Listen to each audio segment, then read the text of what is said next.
disease. The base of this world is a lack of peace and lack of being at ease. There are, of course, many viruses, bacteria, predators, and threats that can cause this state of being of a disease. It would be short-sighted to deny these sources of disease.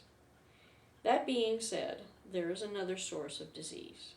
It has been discredited in this day and age, but that does not negate its impact. One of the ways that a demon can attack is a physical manifestation. Many cultures understand this, but they are told that they are superstitious because of their understanding of this reality. A demon often will do what a terrorist would do. Anything that causes fear, uncertainty, pain, lack of normal bodily controls are favorite. If a caller is involved, the demon will go where the caller would like someone to suffer. No matter the variety of attack is sent, they will always be based on a lie of some sort. What is ironic is that the demon gets all of this energy, if it can be taken from the victim. The caller thinks that it is because the caller, ordered the demon to attack. This can backfire badly if the person is well protected, calling on the one for aid, or is stronger. The piper will be paid one way or another. A different kind of demon attack can be in your sleep. If you did not have a bad dream or trauma, and you get a bad dream, it is a demon attack. If you learn to awaken and disown the dream, you disarm the attack. Ask Jesus or the one to shield you. Tell the demon you recognize them. Tell them to go away because they don't belong in your dreams. If you can lucid dream, to learn in dream time, be aware of shifts that do not make sense. Because a demon will not usually know deep fears, the attack may be something generic, like visualizing an illness that you know you do not have. It may be a nightmare variety, like worms or things inside of you. It could be an animal attacking you in the wild. They are meant to break your ease, your rest, your repose. By disowning it, you will be surprised at how fast the one will ease you back into a restful sleep. Laughter works really well too. Demons do not stay where they are not taken seriously. If the dream is of a trauma or true fear, still give it to the one. Then when you wake up, analyze it to see if there is anything reasonable in it. Look for the hidden lie. If it is blown out of proportion, remember that if you try to repeat, remember it if they try to repeat the attack the next night.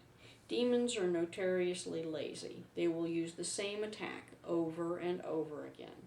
Once known, it can be disarmed. If an angel is attacked, they can send demons away unfed because there is no fear to be had.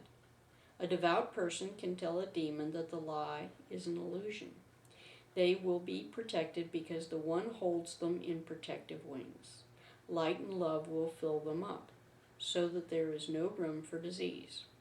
If it is an archangel, they will not only send the demon back, but also ask for the price paid by the caller be higher than the original attack. When a person has time for prayer, meditation, becoming centered, they know what is normal for their body. If an attack is sudden, always question its source. If you were thinking happy thoughts 10 minutes ago, and happy thoughts, and 10 minutes later you were thinking of negative things, it's a good bet it's a demon in origin. If generally your life is good, but you never seem to see the beautiful sunset, or the sound of a laughing child does not send your spirits soaring, if being told that your raise just came through and you start thinking about extra taxes, you have been demon attacked. Don't reach for the Prozac. Do a simple heartfelt prayer instead. Demons who are not escorts, who know you really well, will attack the knowledge from your surface thoughts. This is a good reason not to let a caller know anything truly personal about you. A private fear, phobia, weakness will be passed on to their called demon to use to attack you. There are more generally universal attacks. For example, choking, acid reflux that comes out of nowhere, loss of bowel or bladder control, nausea, sinus drainage, the flu, especially if you are an angel and don't usually get sick. This does not mean it is in your head, but it does mean that any culture for bacteria will come back negative. A test to find a viral strain will come back as negative. This shows how spirit and science can work hand in hand.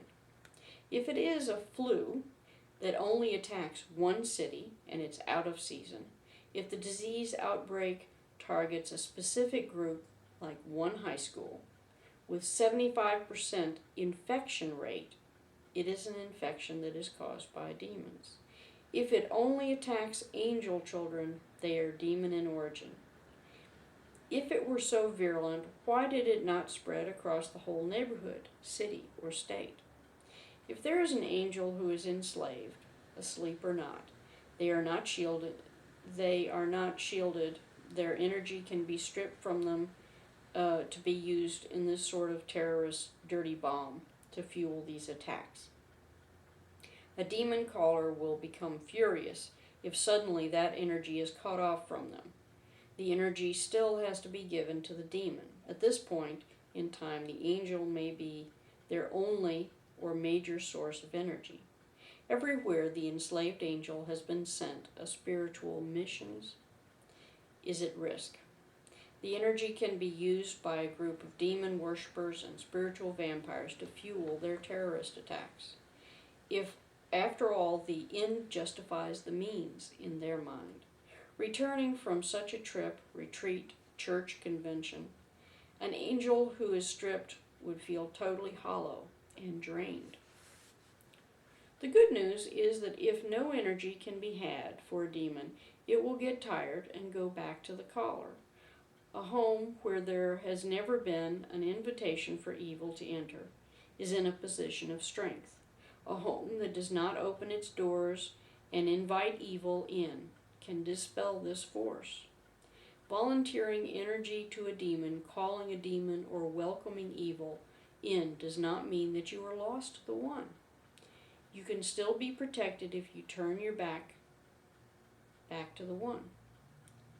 It may not stop the attacks, but it does mean that you have the right to send the intruder home.